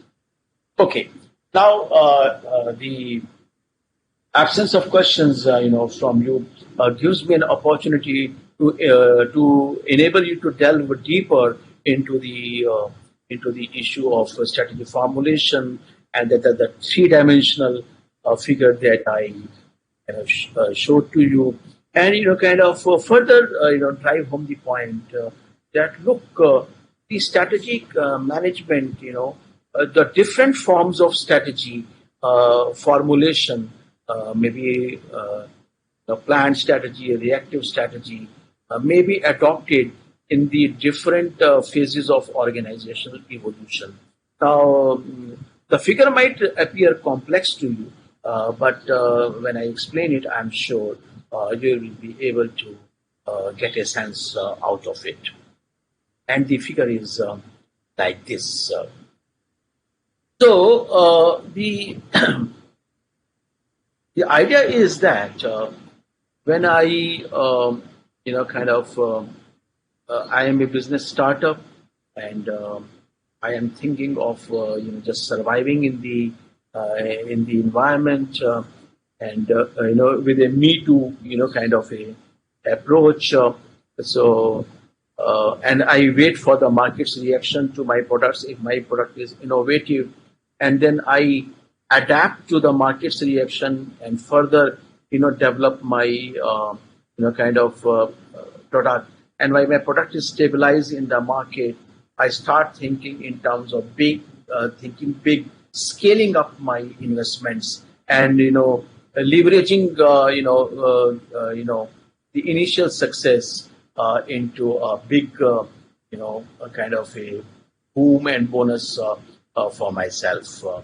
In the meanwhile, so I am scaling up my business model to make maximum. So from minimum viable product to maximum awesome product, is the journey that I want to make. I hope you can see the left and the right panels. So from the startup to an established company, I undergo cycles of evolution and cycles of adaptive and proactive strategies. So everything goes on as if kind of a simultaneously. So because business is a dynamic occupation, and the challenges to be successful not only today but also tomorrow and probably forever.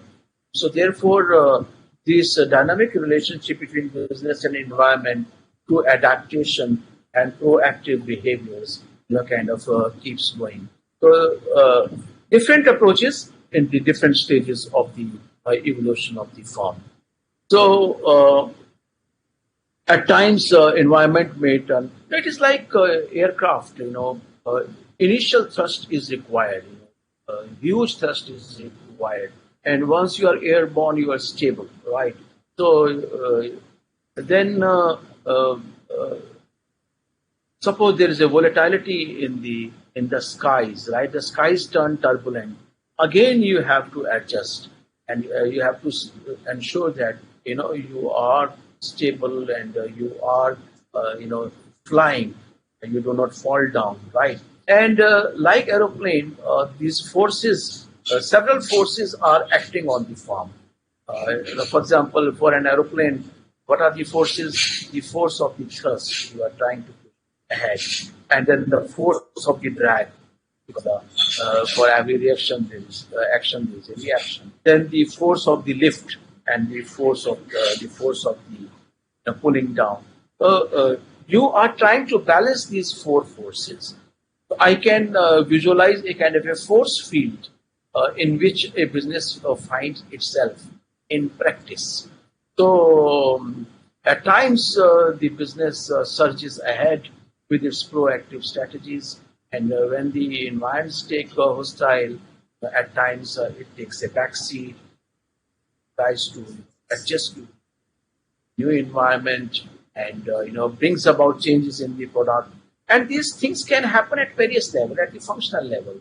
Now, for example, you would have seen recently how this Glow and Lovely advertisement is coming on the commercials, and they are saying that Fair and Lovely is now Glow and Lovely. Now, you might see as a very small, adaptation by the firm, but it is actually, kind of the outcome of a very complex process of the interaction between the firm and its environment. And, this Fair and Lovely has ruled the Indian markets and probably the global markets for over a decade and a half or so.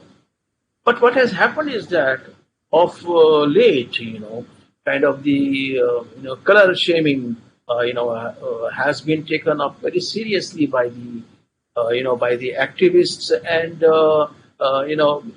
it has been argued that it is very unethical and unwelcoming on the part of the company to be highlighting that the fair color is kind of better, and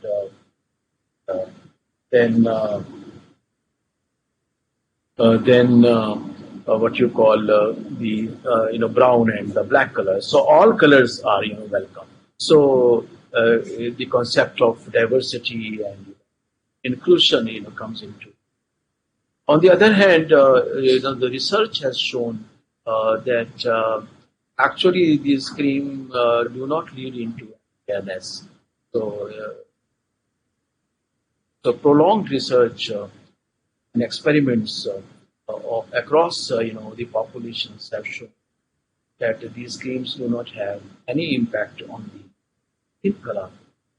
So out of this interaction with the environment, on the one hand, the research environment where the cream is subjected to the experiment in the labs, it is administered on a group and it is not administered on a control group and for a sustained period of time, and then you realize whether there is actually a visible difference in the color complexion of the participants in the experiment. And on the other hand, the social and the cultural, backlash against fairness that has led to the, name change of the cream and the entire, pitch of advertising, right? So therefore, Kanika tells.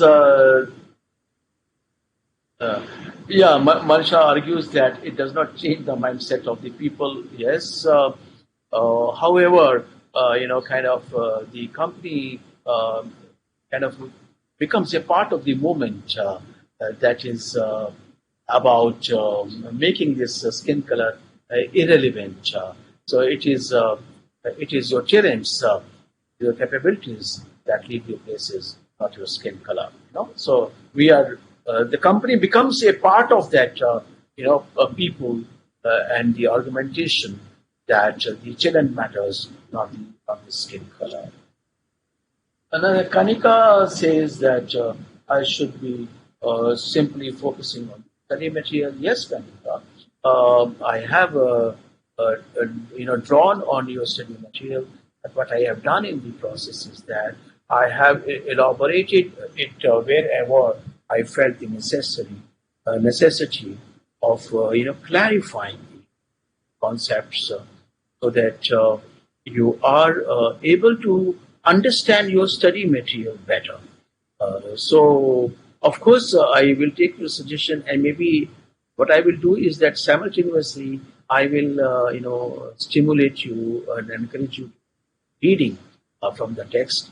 I will see how I will incorporate it in my scheme of the things. But all these presentations will be based on your study material. They will build on your study material. They will supplement your study. And the slides that are created here are the learning objects that will facilitate you to assimilate and internalize your study better for your examination.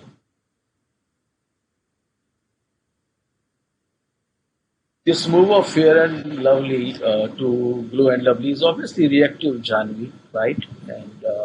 And if you remember, I am not able to recall the product name off the hand. If anybody can remember, I will be very happy if you can write back on the screen.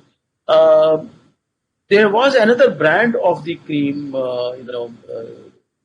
that was advertised vehemently on the media. That actually took on Fair and Lovely, and then they said that the fairness is not what is important.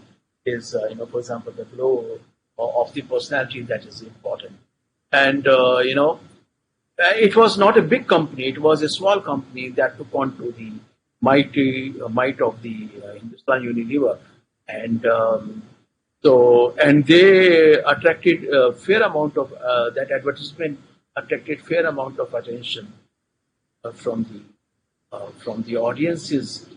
It challenged the already entrenched fairness business, right? So in the present context, of course, Jani, this definitely appears to be more a reactive strategy. A strategy that reacts to the changes in the environment than a proactive strategy. Yeah? Okay, good. So let us see When we say strategy as a plan or as a reaction, and as I said, most strategic management books are written. Why most? Almost all the strategic management books are written within the framework of theory of intentional behavior. That it is a plan. Strategy is a plan. So. Now, to reinforce this point, of course, it will come in your chapter 3. But you see, all the elements of strategy, wise vision, mission, business definition, business model, goals, and objectives, they collectively comprise what is called strategic intent. And so much so,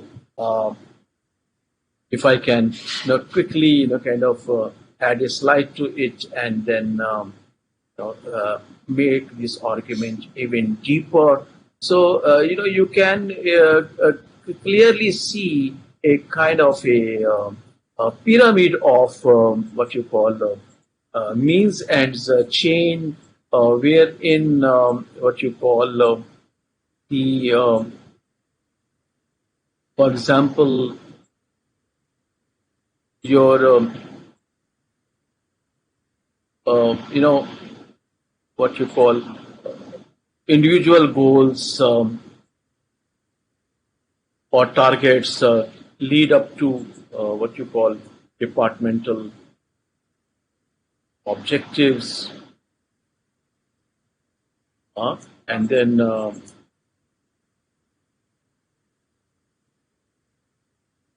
divisional performance.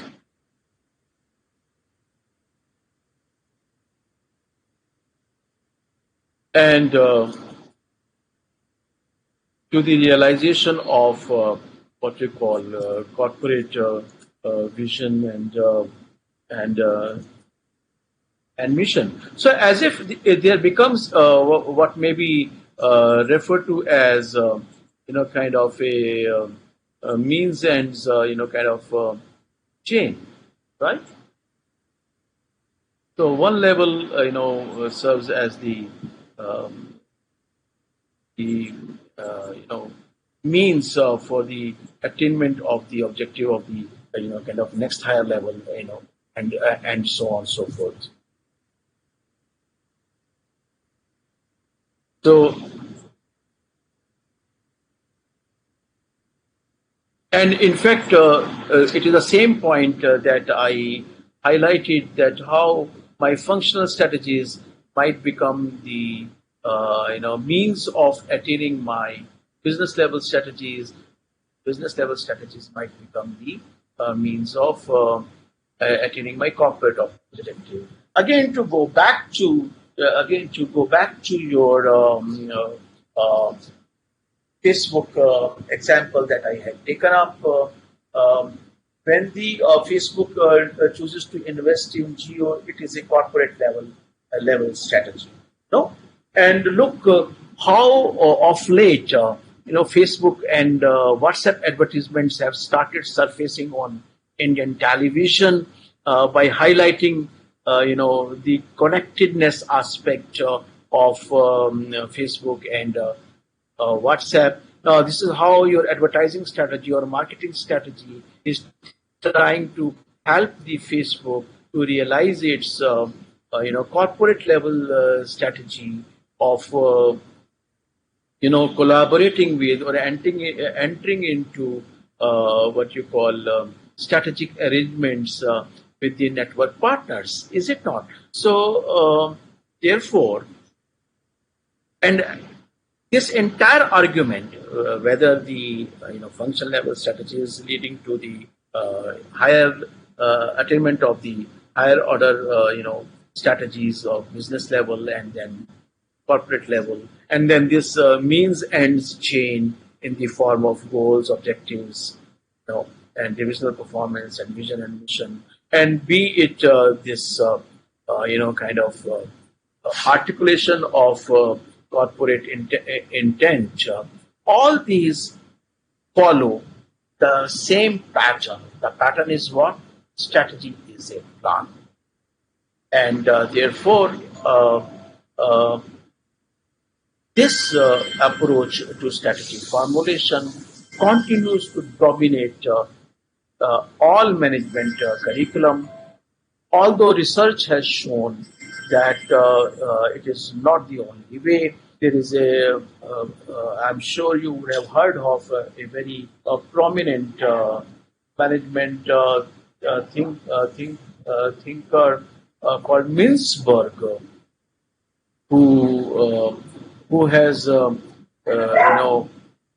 identified several modes of strategy formulation, and he says a strategy can be a plan, it can be ploy, it can be a perspective, it can be a position, and there's a whole discourse on alternative ways of strategy formulation, and and we have already seen that how the emergent strategies, uh,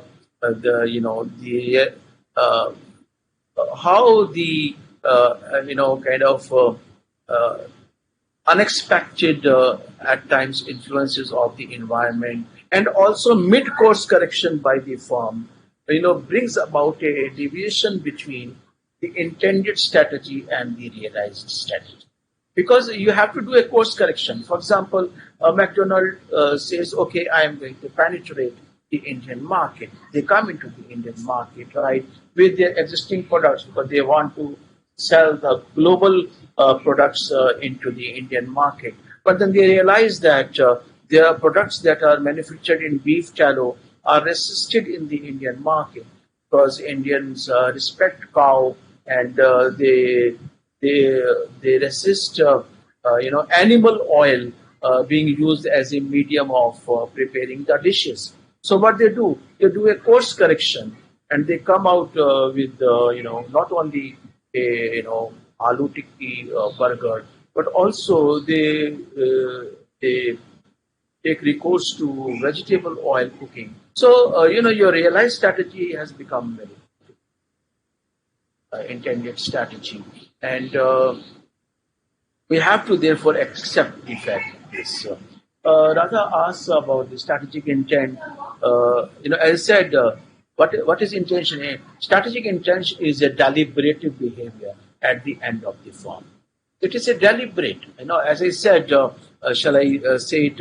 Once again, our behavior, whether the firm behavior or the individual behavior.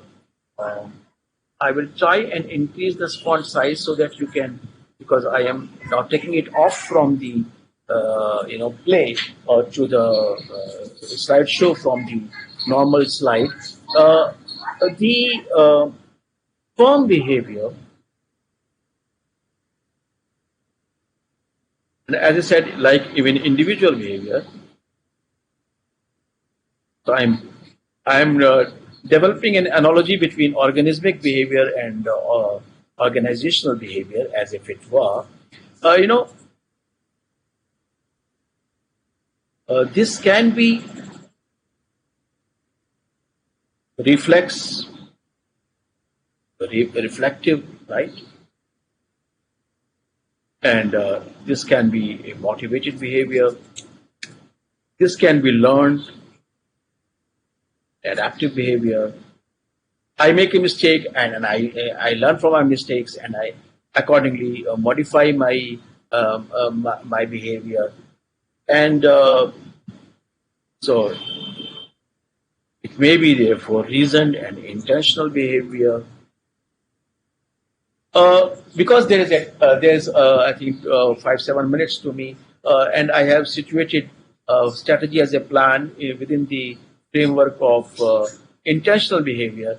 Let me just quickly, kind of further, drive home this point that intentions are the function of what you call desirability.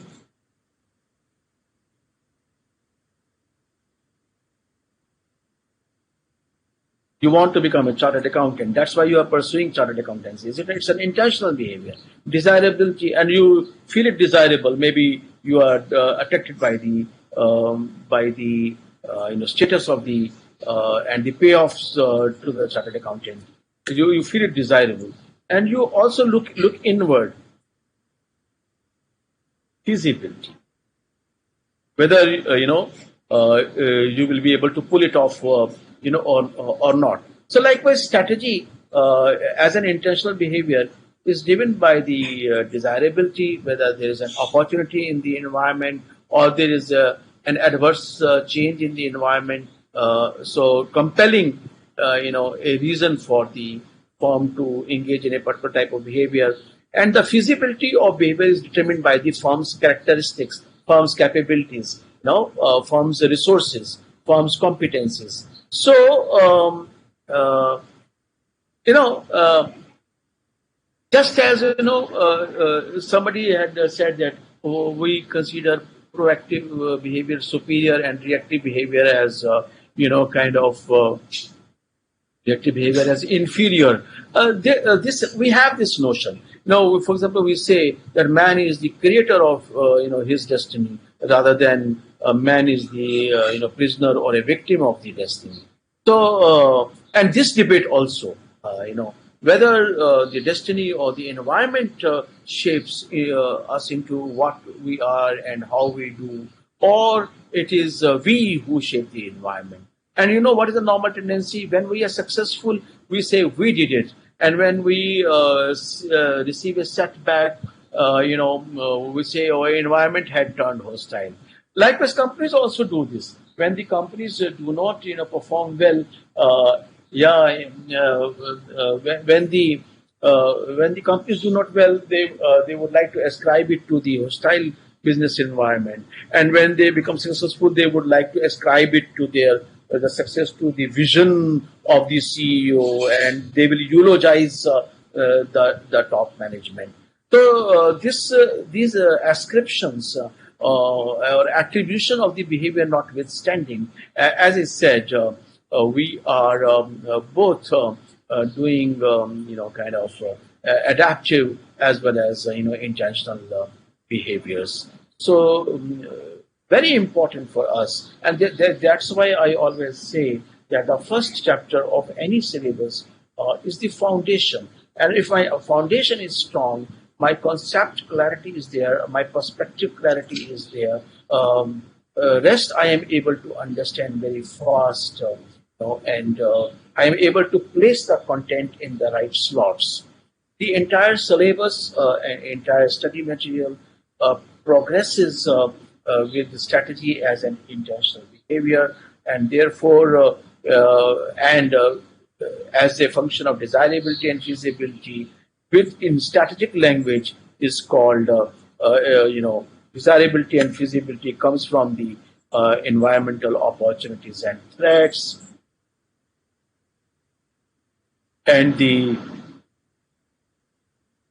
feasibility is assessed with respect to organizational strengths and weaknesses, and this becomes what is called SWOT analysis. And if I consider strengths and weaknesses on one dimension, and what you call the opportunities and threat in other as the other dimension,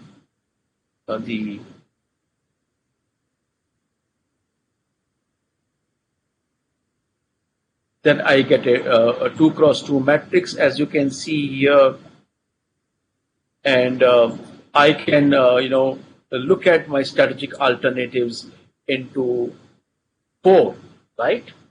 So, and this we will be doing in the strategy formulation kind of a unit. So on the x-axis I can take organizational strengths and weaknesses. On the y-axis, I can take environmental opportunities and threats, and these are the 4 types of, strategic alternatives. For example, when I have lots of strengths and environment is full of opportunities, I can pursue growth as a strategy. It's not. So, for example, Facebook found the environment very suitable. Digitization in India is a priority, and moreover,